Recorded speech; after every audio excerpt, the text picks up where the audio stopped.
So what are the best ways to slow aging? Let me tell you a few ways that we can do it. So it has not escaped my attention that this is Ramadan. We're in Ramadan right now, and the practice of fasting, I've been telling most of the world that it is one of the best ways to slow aging.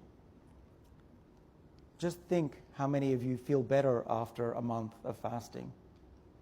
The reason is, it's not just that perhaps you lost weight, it's because you've turned on your body's defenses against aging.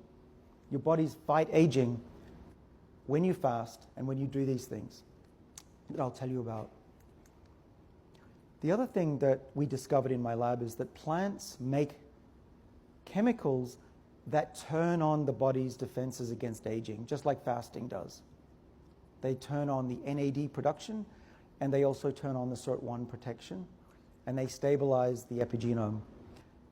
Plants, when they are stressed, make xenohermetic molecules.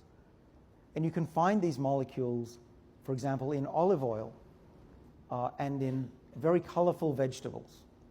When plants experience trouble, adversity, they make these survival molecules that when we eat them, we sense that there's a danger and our bodies fight against aging and disease. So here's one other take-home lesson. You want to put your body in adversity mode. Not too much, you don't want to hurt yourself, but today's lifestyle is too easy, right? Even our suitcases have wheels on them. This is a problem because it tells our body, don't bother fighting aging. Everything's great. Lots of food. We don't need to run.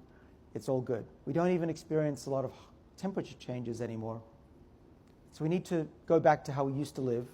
So what I recommend is not to eat 3 big meals a day because the body gets used to it, thinks that it doesn't need to survive. Exercise and stretch. The reason exercise works is because it makes the body fight against aging.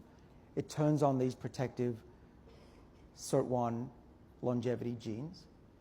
And 3 bouts or 3 days a week of 15 minutes of losing your breath is known to be sufficient to reduce cardiovascular disease by as much as 35%. So a little bit goes a long way. As I mentioned, you want to eat plants that are colorful and exposed to adversity. And what's very important, which is not typically done in most countries, though the UAE is the leader, is you want to measure things. Because if you don't measure things, you're blind. You're blind. We cannot drive a car without a dashboard. We cannot drive a car with our eyes closed. So why do we practice medicine this way? It makes no sense. And so by measuring myself, I've been able to optimize my own body, which I'll show you in a minute.